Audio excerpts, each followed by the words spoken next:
Le han perdonado una deuda millonaria, se ha acogido a la ley de segunda oportunidad y la cuantía es la mayor hasta ahora en la comunidad, más de 2,5 millones de euros. Conocemos a un vallisoletano que lo perdió todo durante la pandemia. Y lo que te exige esa ley concursal, evidentemente, es liquidar todo tu patrimonio. Entonces empiezas a cero, es como volver a nacer. Muy buenas tardes. La ley de Concordia, que se está tramitando en las Cortes de Castilla y León a propuesta de PP y Vox, sigue generando polémica. El Gobierno central ha elevado hoy su ofensiva. Aseguran que llevarán la norma ante la ONU, el Parlamento Europeo y el Consejo de Europa. La Junta insiste, la ley es plenamente respetuosa con la Constitución. Rubén Hernández. Respetuosa con la Constitución y también con la Ley Estatal de Memoria Democrática. Lo ha vuelto a repetir hoy el portavoz de la Junta, que ha insistido en una idea, que el gran objetivo de esta ley es llegar a un mayor número de víctimas. Atentos todos los que tengan la tarifa regulada de la luz, porque mañana será el día más barato de los últimos 10 años. Durante 13 horas la electricidad tendrá un coste de 0 euros el megavatio. La enfermedad hemorrágica epizootica todavía no se ha ido. Después de cobrarse la vida de más de 6.000 cabezas de ganado en Castilla y León, los ganaderos siguen viviendo con las secuelas de esta infección en sus cabañas y piden soluciones de inmediato. En unos minutos contamos más.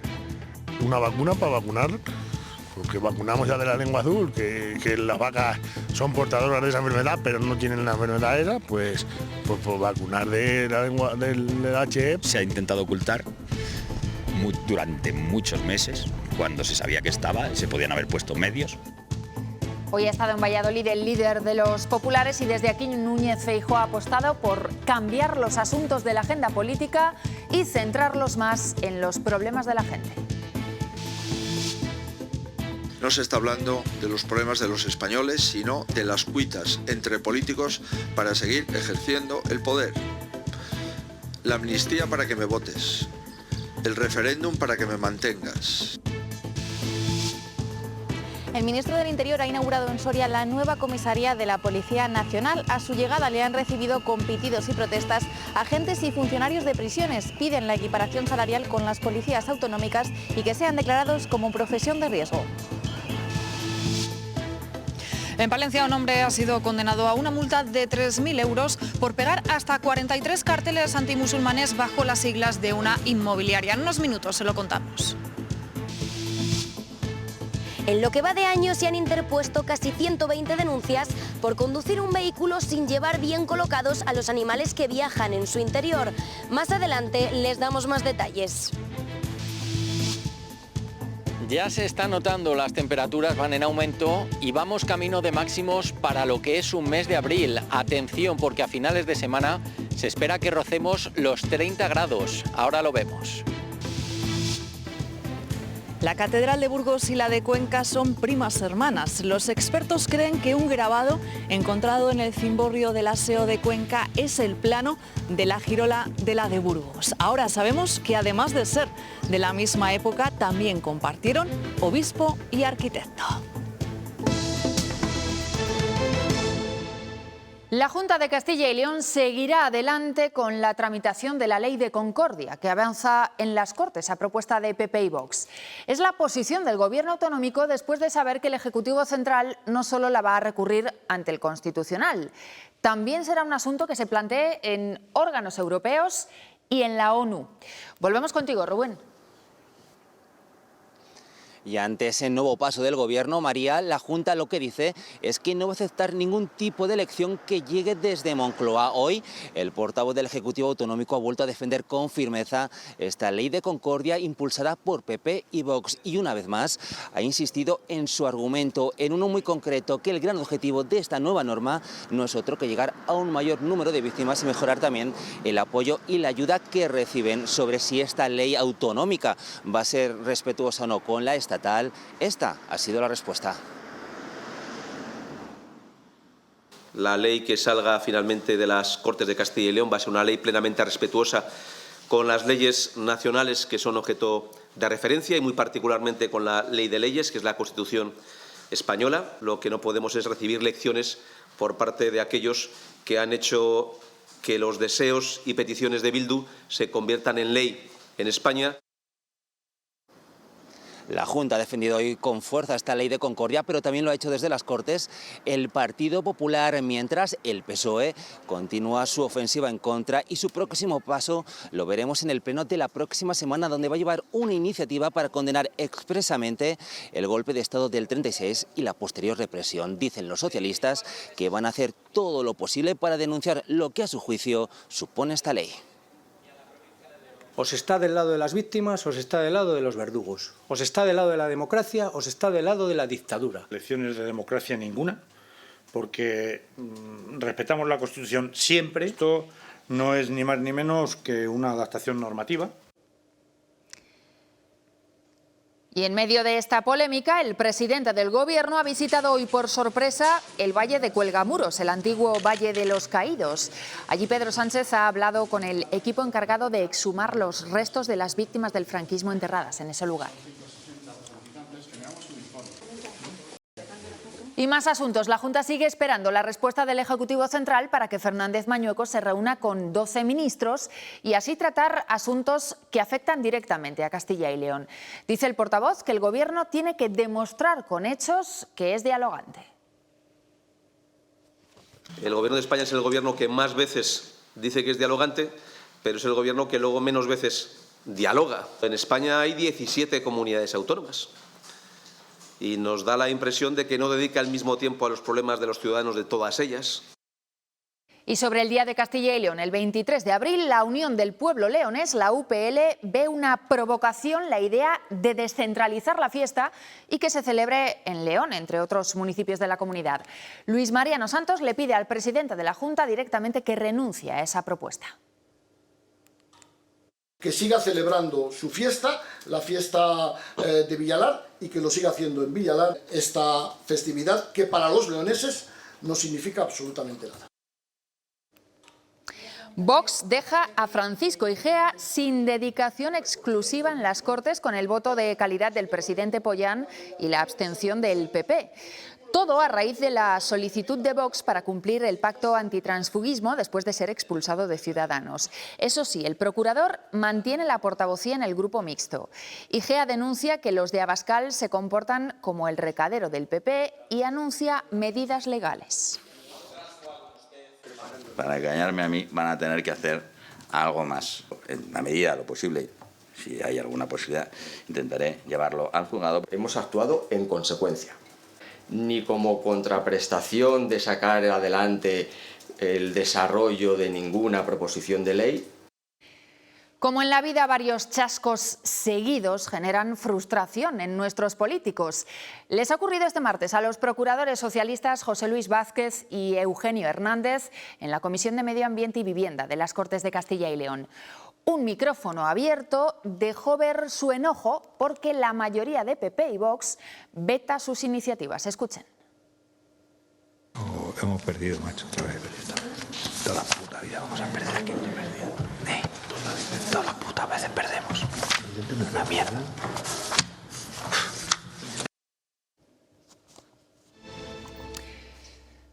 Conocemos hoy a la persona que hasta la fecha ha conseguido la mayor condonación de deuda en Castilla y León, más de 2,5 millones de euros. Es un empresario de Valladolid que se ha acogido a la ley de segunda oportunidad y que ya no tiene deudas, pero tampoco patrimonio. Su compañía se hundió en la pandemia y 200 familias se quedaron en la calle. Sergio era el dueño de una empresa de artes escénicas. Todo lo que da color a un teatro. Desde que entras en un teatro, los acomodadores, las taquillas, los técnicos de luz, de sonido, los tramoyistas. Pero la pandemia puso en pausa todos los proyectos y empezó a endeudarse. Para mantener el empleo, que también por obligación legal tendríamos que mantener. Acumuló una deuda de más de 2,5 millones de euros. Que estábamos heridos de muerte. No solamente nosotros, sino muchas empresas y familias más. Y al volver la actividad, quebró. 200 familias quedaron en la calle. Perdió su casa, su coche e hizo malabares en una familia con 10 hijos. Realmente empiezo el mes pensando en que tenemos para comer, poder estar en los colegios. Ahora un juzgado de Valladolid le ha exonerado de su deuda millonaria. Cumplía los requisitos para beneficiarse de la ley de segunda oportunidad. Activamos el mecanismo, tuvimos que solicitar el concurso de ella, su liquidación y luego también, pues lógicamente, eso se traduce en una decaída personal a nivel patrimonial. Entonces, sí, efectivamente hubo que liquidar todo, quedó a cero y se le consiguió la exoneración más grande que se conoce hasta hoy en nuestra comunidad. Y le permite volver a empezar una nueva vida. Mañana la luz marca su precio más bajo de los últimos 10 años. Los clientes con tarifa regulada pagarán de media 44 céntimos el megavatio hora. Y volveremos a tener franjas donde estará en negativo. Supondrá eso rebajarnos la factura a fin de mes. Todo lo contrario ocurre con los carburantes. Tras la Semana Santa, el precio de la gasolina ha vuelto a subir y lo ha hecho por 11ª semana consecutiva. Ahora mismo su precio está en 1,64 euros el litro de media. Se trata del nuevo máximo histórico de este 2024. Ojo, porque también vuelve a subir el diésel, que se encuentra en 1,54 euros el litro de media. Si queremos llenar a día de hoy un depósito medio de unos 55 litros, nos costaría unos 90 euros, algo más que hace un año. Ahora mismo la mirada está puesta en si estos precios van a continuar al alza de cara a los puentes de Villalari del 1 de mayo. Cae una banda que tenía ramificaciones en todo el país, también en Zamora. Se dedicaban a duplicar tarjetas SIM de teléfonos móviles y llegaron a estafar casi 3,5 millones de euros. Vaciaban las cuentas bancarias de sus víctimas o hacían compras en plataformas internacionales. La técnica utilizada se llama swing swapping y se trata de duplicar la tarjeta para también conseguir acceso, entre otras cosas, a sus datos personales y sobre todo a sus cuentas bancarias. De esta manera pueden realizar préstamos y también incluso transferencias. Lo que hacían para empezar es, con el dinero estafado, contratar mulas a través de redes sociales para realizar transferencias hacia una cuenta que tenían en Miami. Todo esto ha salido después de que una víctima denunciara de que se le habían estafado 25.000 euros.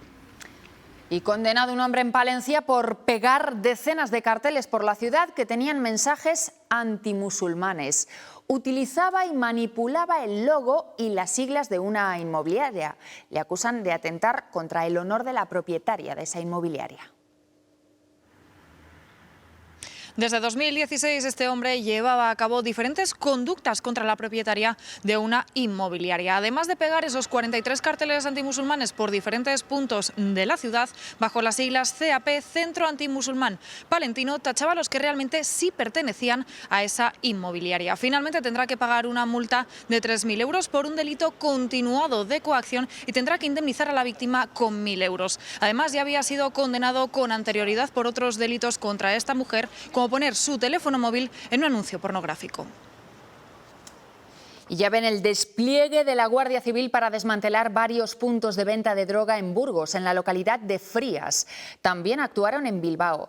Los delincuentes se dedicaban al menudeo y los pagos por Bizum fueron claves en la investigación. Hay 2 detenidos que ya están en la cárcel.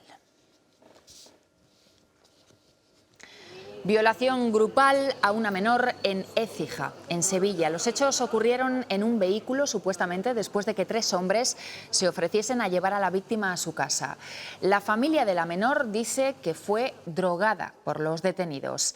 La ministra de Igualdad ha confirmado hoy que el caso se está investigando y por eso ha mostrado su respeto a las indagaciones. Alberto Núñez Feijóo lamenta que la agenda pública se centre en las cuitas entre políticos, como la amnistía, y que no se aborden los problemas reales de la población. El presidente del PP lo ha dicho hoy en Valladolid, junto a Alfonso Fernández Mañueco. Han visitado un centro de educación especializada en personas con autismo. Han defendido la existencia de este tipo de colegios frente a las políticas educativas del Gobierno central, que aseguran pretende que estos centros sean residuales. Hemos de seguir trabajando, insisto, en la atención temprana, en las políticas educativas, en la formación de profesores, de terapeutas y en la inserción laboral. Y todo esto sin olvidarnos de la conciliación familiar. Hoy aquí podemos comprobar cómo la atención temprana de la Consejería de Sanidad funciona correctamente, el apoyo de la Consejería de Educación colegio concertado, de la educación pública, de educación especial, también funciona correctamente. Así como van a escuchar, han recibido hoy al ministro de Interior en Soria. Pitadas y protestas de policías nacionales y funcionarios de prisiones. Le exigen que la profesión sea declarada de riesgo. También reclaman una equiparación salarial. Marlaska inauguraba hoy allí una comisaría. Los 143 agentes que la Policía Nacional tiene en Soria ya trabajan en esta nueva comisaría en la que el Gobierno ha invertido más de 9 millones de euros. Precisamente el último balance de criminalidad reflejaba un incremento del 9% en la tasa de aquí de la provincia de Soria, algo que el ministro ha explicado por el aumento de los ciberdelitos. Sobre las críticas de la oposición, que hablaba de la peor clase política de los últimos 45 años, Marlaska ha hablado de frustración y de caída libre del Partido Popular, que dice todavía no ha asumido los últimos resultados electorales. En este momento esa oposición del Partido Popular sí que es la peor oposición, la más obstruccionista que hayamos podido enfrentar, y yo creo que eso es consecuencia de algo muy claro. Después del 28 de mayo creían que el 23 de julio el gobierno iba a ser un gobierno del Partido Popular.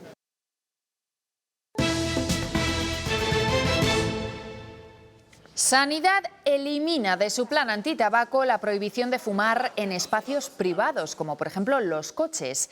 En cambio, sí se incrementan los lugares de uso público o colectivo donde se prohíba el tabaco, aunque sin detallar de momento dónde. El plan se aprueba mañana, pese a que muchas comunidades como Castilla y León lo siguen estudiando y otras como Cantabria directamente lo rechazan. Yo creo que es bastante más eficaz establecer una política para incentivar que prohibir aquello que no se va a poder cumplir, incluso que no se va a poder explicar. Y desde hoy las enfermeras pueden recetar fármacos para dejar de fumar y también anestésicos locales, que hasta ahora estaban sujetos a prescripción médica. Así se recoge en el Boletín Oficial del Estado. Sanidad destaca que es un paso más para ayudar en la atención a las personas fumadoras y para garantizar los programas de desintoxicación. La despoblación en el medio rural podría haberse frenado, lo ha dicho en el Senado la vicepresidenta Teresa Rivera, que incluso ha hablado de cambio de tendencia a partir de 2018, entre otras cosas, dice, gracias a las políticas del gobierno socialista. Todo lo contrario piensa el PP, que califica estas medidas como poco realistas y dice que de ese aumento de la población no se cuenta todo. En los municipios de menos de 5.000 habitantes se está produciendo un aumento de la población en su conjunto. No va a haber un vuelco de datos de un año para otro que de repente nos sorprenda a todos, pero sí es muy importante destacar que se ha producido ese cambio de tendencia. Son datos modestos. Lo que no se cuenta es que en ese tiempo España ha crecido en 2 millones de habitantes. Si vemos cuántos han ido a los territorios con una densidad de población inferior a 12,5 habitantes por kilómetro cuadrado, hay que considerarlo un estrepitoso fracaso, porque lo que han hecho en realidad es ahondar en las diferencias. Y en los pueblos, lejos de haberse olvidado de la enfermedad hemorrágica epizootica, los ganaderos viven con las secuelas de esa infección en sus cabañas. Aseguran que ya se deberían haber puesto medios mucho antes, así que ahora exigen una solución para evitar más brotes esta temporada. La enfermedad hemorrágica epizootica sigue sobrevolando en las explotaciones ganaderas. A las muertes de animales sufridas en lo más duro de la crisis sanitaria se suman también ahora las secuelas que esta enfermedad ha ocasionado. Además, los ganaderos tienen miedo de lo que va a pasar cuando llegue el buen tiempo. Afectó en 2023 a la mayor parte de las explotaciones ganaderas de vacuno, que se enfrentaban a una nueva enfermedad y muchas incógnitas sobre su transmisión y contagio. Yo he contabilizado 8 o 9 abortos, vacas con muchos problemas en pezuñas, cojeras. Ahora ya se les está levantando la pezuña y no sabemos en qué quedará, hay que curarlas. Sin embargo, las secuelas que ha dejado la enfermedad hemorrágica epizootica en el ganado han sido importantes. Alguna se va a quedar vacía y otras tarda mucho en encubrirse. Viven con miedo ante la llegada del buen tiempo. Ya está volviendo. Yo en Buenaventura ya tengo casos otra vez de enfermedad hemorrágica. Ya hay casos. Esta mañana había 3 vacas con cojera, con el bezo hinchado. Y exigen una solución. Una vacuna para vacunar, porque vacunamos ya de la lengua azul, que las vacas son portadoras de esa enfermedad, pero no tienen la enfermedad esa, pues vacunar de la lengua del HE. Aquí se ha intentado ocultar durante muchos meses, cuando se sabía que estaba, se podían haber puesto medios antes. Para no tener que afrontar de nuevo una situación sanitaria tan complicada y que les está ocasionando tantas pérdidas. En concreto, esas pérdidas se cifran en millones. Según el último informe elaborado por Unión de Uniones, ascenderían hasta los 15 millones, tanto por pérdidas directas de animales como por terneros perdidos por la mortalidad de las vacas nodriza. Y es que esta enfermedad llega hasta el punto de cobrarse en Castilla y León más de 6.000 cabezas, la vida de más de 6.000 cabezas de ganado. Desde la Junta de Castilla y León piden una vacuna propia contra esta enfermedad, contra la EHE, mientras que el Ministerio ha rechazado la posibilidad de activar ayudas directas para compensar las pérdidas. Ayer el Ministerio de Agricultura firmó un acuerdo de 43 medidas para el sector agrario con la organización UPA. Hoy hemos conocido que Asaja reunirá mañana a su Junta Directiva Nacional para decidir si lo suscriben o no. Y COAG se pronunciará la semana que viene. Hoy en el Senado, Luis Planas aseguraba que pretende incluir el debate de la venta a pérdidas para reforzar la ley de la cadena alimentaria y apostar también, dice el ministro, por una mayor representatividad de las organizaciones agrarias. Tengo la intención de modificar los mecanismos de representatividad en España para que efectivamente el conjunto de las organizaciones hoy presentes en la actividad real en nuestro país puedan estarlo también desde el punto de vista formal en la interlocución con el Ministerio de Agricultura. Lo están viendo. Cuando la Guardia Civil da el alto a algún conductor, también se fija en cómo llevan las mascotas. Si no es acorde con el reglamento, las sanciones pueden superar los 100 euros. En lo que va de año, según los datos de la DGT, se han interpuesto 119 denuncias por conducir un vehículo sin cuidar de la adecuada colocación de los objetos o de los animales que viajan en su interior. Castilla y León es la tercera comunidad del país donde más perros viven, 1 por cada 4 habitantes. Y en muchas ocasiones ellos se convierten en parte de la familia, por lo que si emprendemos un viaje, nuestras mascotas se vienen con nosotros. Pero debemos ser muy cautos si hacemos el viaje en coche, pues existe un reglamento que debemos cumplir.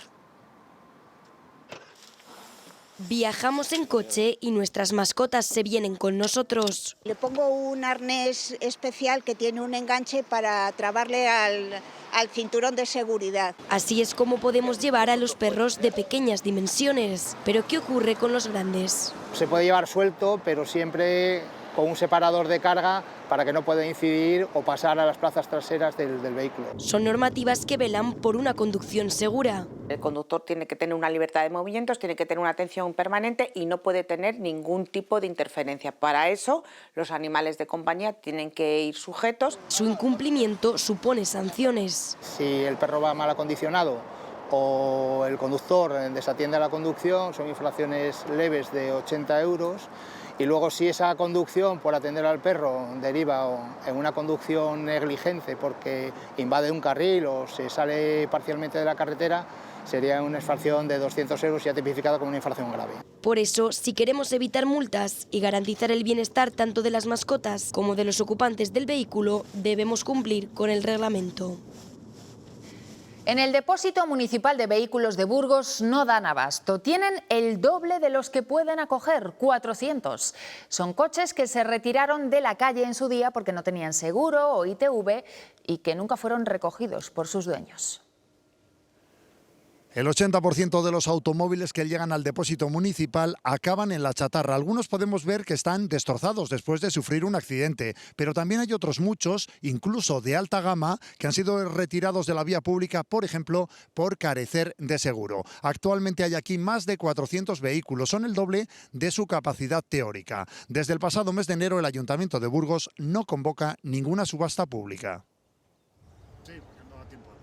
En enero se realizó la última subasta pública y solo para 50 vehículos. El depósito municipal de Burgos no da para más, ya tiene el doble de su capacidad teórica. Tenemos unos 4 o 5 sitios válidos. Aquí no llegan los vehículos retirados por la grúa por infracciones de tráfico, sino aquellos que carecen de seguro, sus conductores han dado positivo en alcoholemia. Aquí vienen accidentes, vienen coches quemados, tenemos hasta tractores. También aquellos que quedan abandonados en la vía pública por diversas causas. Su titular falleció mientras estaba ingresado en el hospital.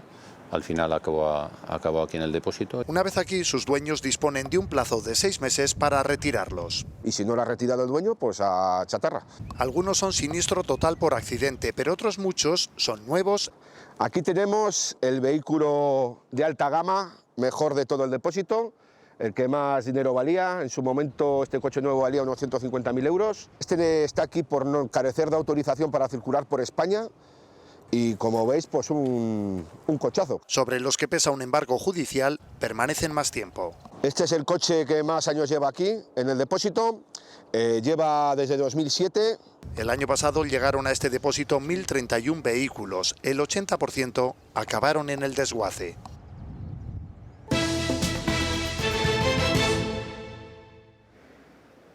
Los termómetros se disparan con el paso de los días, el calor se instala en Castilla y León. Hoy, por ejemplo, en algunas localidades hemos llegado hasta los 20 grados de temperatura máxima y es algo que va a ir en aumento porque se espera que el próximo fin de semana se lleguen o sobrepasen en algunos puntos los 30 grados, por lo tanto un verano anticipado, y es que estamos notando entre 5 o 10 grados de temperatura más de lo normal.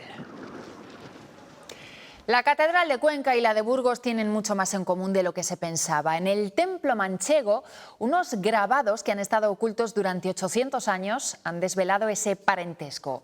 La conexión la encontramos en un obispo y un arquitecto. Los planos de la girola de la Catedral de Burgos están también en la de Cuenca, pero no en un documento al uso, sino tallados en la piedra del cimborrio. El grabado fue descubierto en 2009 durante la restauración del templo conquense y los arqueólogos han revelado que ambas catedrales son parientes muy cercanas. El parecido de las fachadas no es lo único que tienen en común la Catedral de Cuenca con la de Burgos. La restauración del cimborrio del templo conquense en 2009 descubrió en sus paredes unos grabados que podrían ser los planos de la girola de la Catedral de Burgos. Había un dibujo de un plano de una girola, de una catedral muy rara, que luego comparando con planos y girolas de catedrales de toda Castilla, de toda la península, pues resultó que la única que nos podía coincidir era que fuera la Catedral de Burgos.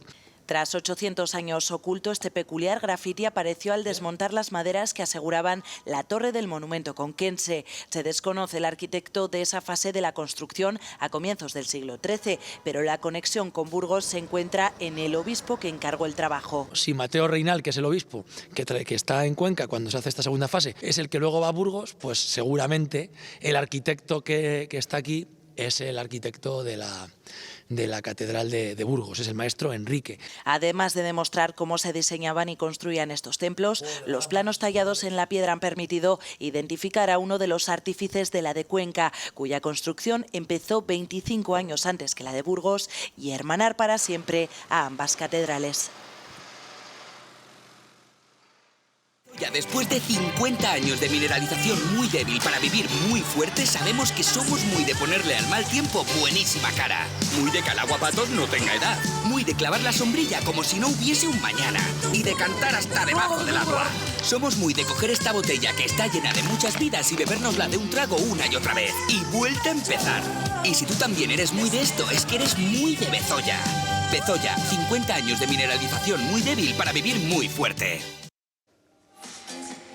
Danza sobre el escenario del Centro Cultural Miguel Delibes de Valladolid, interpretada por los 80 becados de la Fundación SIFU, una organización que ayuda a las personas con discapacidad a dedicarse de forma profesional a la música o a la danza. En esta gala demuestran al público todo lo que han aprendido después de su formación. La formación en un conservatorio o en una escuela de danza es muy cara y muy difícil. y teniendo en cuenta que las personas con discapacidad tienen mucho más difícil entrar en el mercado laboral, sufragar esos gastos se les hace muy cuesta arriba. Entonces, con esas becas lo que ayudamos es a que puedan formarse. Valladolid vuelve a ser el escenario de una película, la última propuesta del humorista JJ Vaquero, que ha escrito él mismo y que también protagoniza. Cuenta la historia de un cómico que lucha contra la pérdida de su negocio por problemas económicos y familiares. La película por favor. Es un homenaje a su historia en Valladolid. 2007, alguien me dijo, no hay huevos a montar un bar de monólogos a principios de la mayor crisis económica mundial, y yo dije, sujétame el cubata. Esta es la última escena que han grabado. De acuerdo como lo marcamos en el ensayo. Y con la que han puesto fin a un intenso rodaje de más de 3 semanas. Me han regalado un camellito que me hace mucha ilusión, haciendo de mí misma. Viajando en el tiempo 15 años atrás. Y encima os sale un churumel que tenéis que mantener de por vida. A un día habitual en el Rincón del Erizo. Que es una institución en esta ciudad. Lo mejor de mi juventud. Así iba yo en los 2000. Han participado más de 40 actores, la mayoría cómicos y casi todos de la ciudad. Fran El Chavo, Quique Matilla, Alex Clavero, Martín Luna. De aquí también los más de 60 extras. La verdad es que es una experiencia bastante chula porque no lo había hecho nunca. Reírte cuando te tienes que reír, estar seria cuando te toca. Y desde producción, un largo trabajo previo de 2 meses. Toda la gestión y los dolores de cabeza que lleva a producir una película, aunque sea pequeñita. Para el director colombiano ha sido toda una experiencia. Nos han tratado como en casa, hay mucho talento, es una ciudad que tiene lugares muy hermosos. Hemos hecho unos planos, vamos a hacer unos planos de drones porque la intención es poder enseñar la ciudad. Se estrenarán los cines en el mes de noviembre y la premier ya han confirmado que será en Valladolid.